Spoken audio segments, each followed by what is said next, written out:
저 까고리도 배신하자.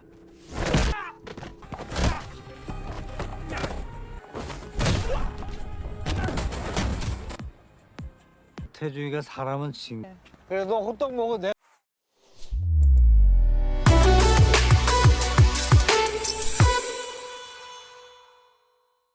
Yohan menghubungi Taijung melalui pesan untuk memberitahu bahwa orang yang membuatnya masuk penjara adalah seseorang bernama Dokyung. Ia juga memberikan petunjuk agar Taijung dapat menemukan orang tersebut, termasuk membagikan username Instagram Dokyung. Setelah itu, Yohan masuk akun itu dan mengubah pengaturannya dari privat menjadi publik. Saat berada di dalam bus, Taijung melihat akun tersebut dan langsung mengetahui lokasi Dokyung. Sementara itu, Chuluan dan Ilgu mendatangi teman-teman lama Taijung untuk menanyakan keberadaannya. Mereka mengaku sudah lama tidak bertemu Taijung.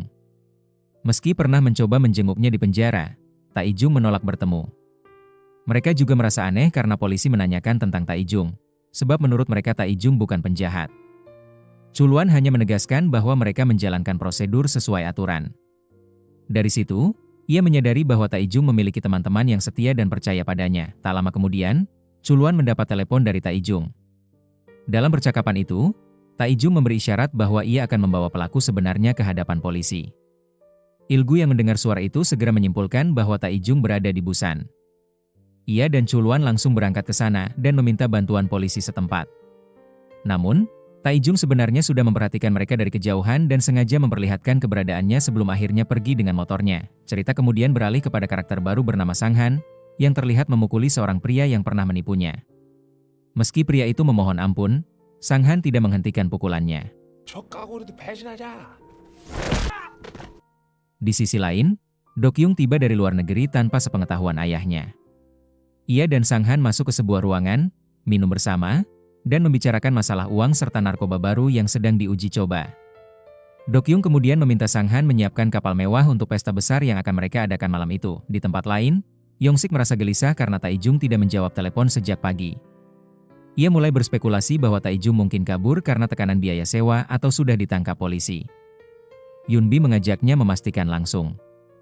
Mereka pergi ke penjara dan mengetahui bahwa Taijung tidak ditahan di sana.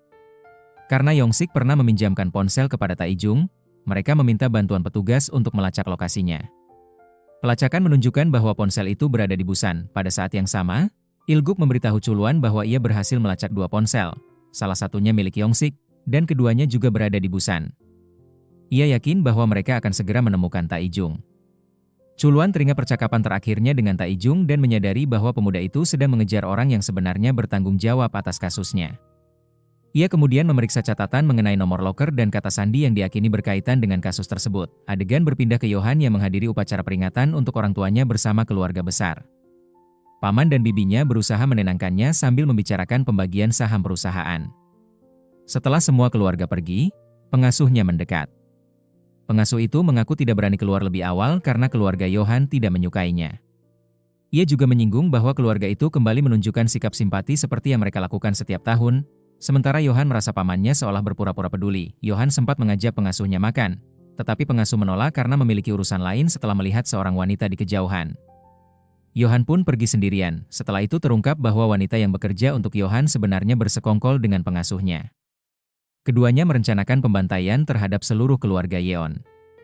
Wanita tersebut terlihat menghabisi keluarga bibi Yohan di rumah mereka, lalu melukai sang bibi sebelum menyerahkan eksekusi terakhir kepada pengasuh Yohan. Pada saat-saat terakhirnya, bibi Yohan akhirnya menyadari bahwa pengasuh yang ia percayai selama ini tidak seperti yang ia bayangkan.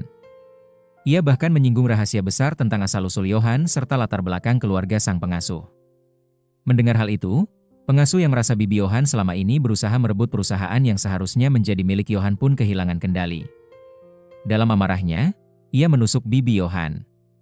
Konflik tersebut berakhir tragis dengan kematian bibi Yohan. Sementara itu, Dokyung sedang dalam perjalanan menuju kapal tempat pesta akan digelar. Di jalan, ia terlibat cekcok dengan seorang wanita yang meludah ke mobilnya. Dokyung langsung bersikap kasar, namun Sanghan datang menghentikannya dan membawa wanita itu masuk ke kapal. Tidak jauh dari lokasi tersebut, Taijung memperhatikan mereka dari kejauhan. Tetapi Sanghan menyadari kehadirannya. Tak lama kemudian Dokyung muncul di hadapan Taijung. Taijung menanyakan bagaimana kehidupan Dokyung selama ini, menandai awal konfrontasi mereka. Dokyung hidup dengan tenang dan menikmati kehidupannya, sementara Taijung pernah dipenjara karena perbuatannya.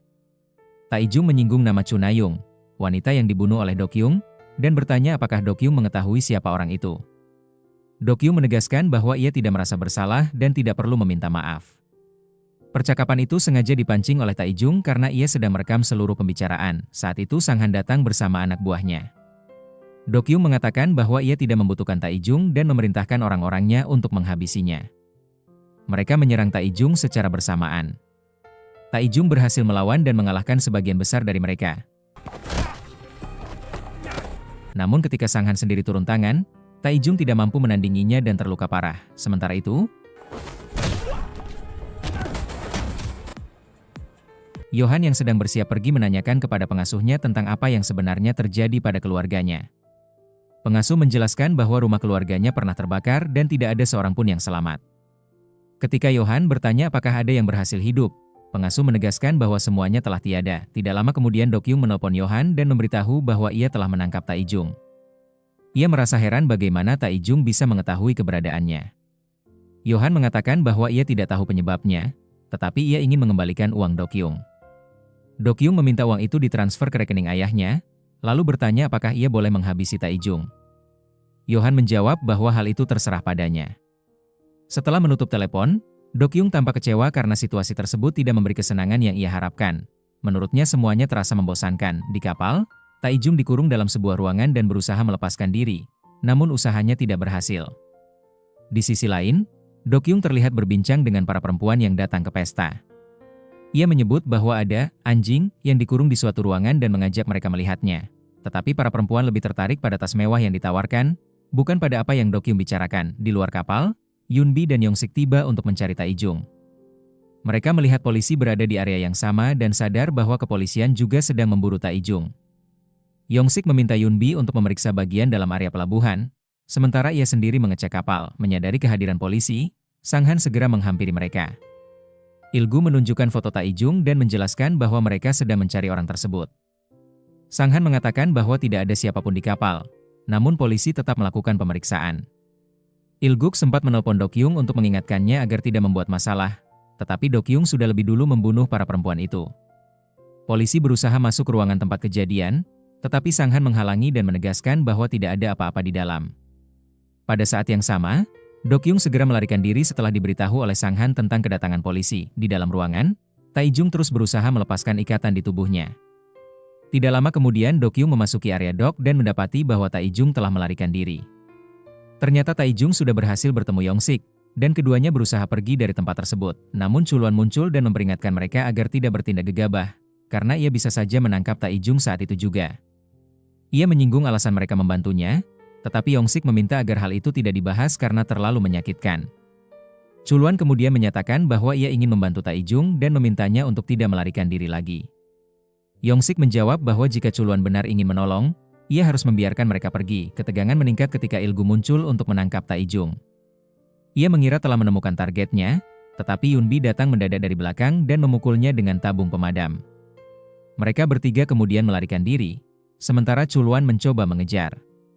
Yunbi menggunakan tabung pemadam untuk menyemprot arah kejarannya dan berhasil menghalangi Chuluan. Di sisi lain, Dokyung marah besar setelah mengetahui Taijung kabur dan memukuli dua penjaga keamanan.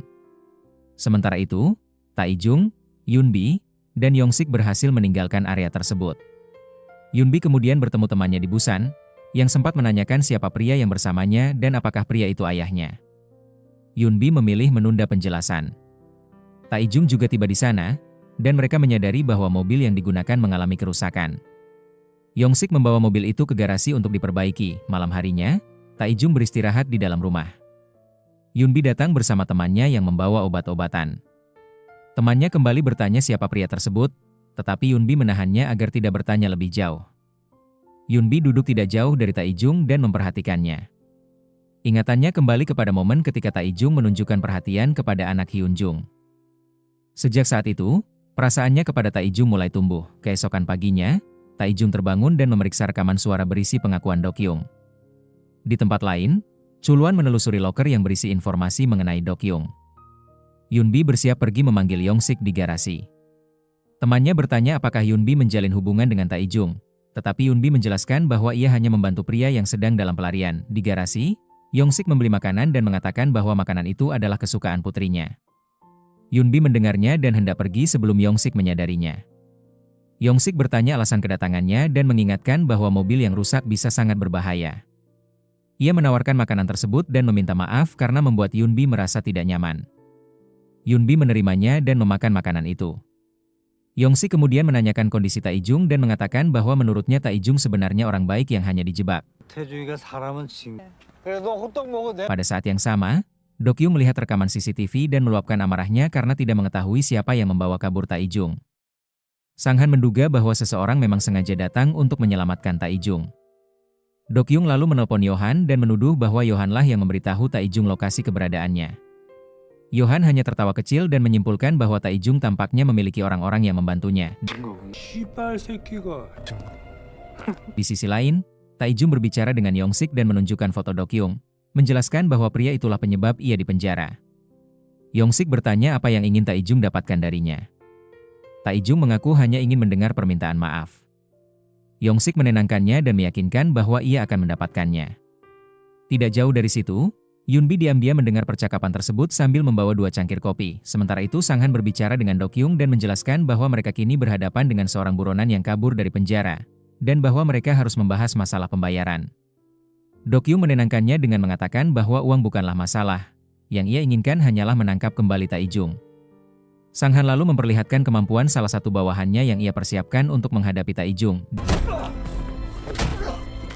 Di tempat lain, Taijung terlihat sedang merakit sebuah senjata. Pada saat yang sama, Dokyung memotret dirinya, mengunggah status di Instagram, dan menantang Taijung dengan mengatakan bahwa ia menunggunya di suatu tempat. Ia memberi peringatan agar Taijung tidak datang terlambat.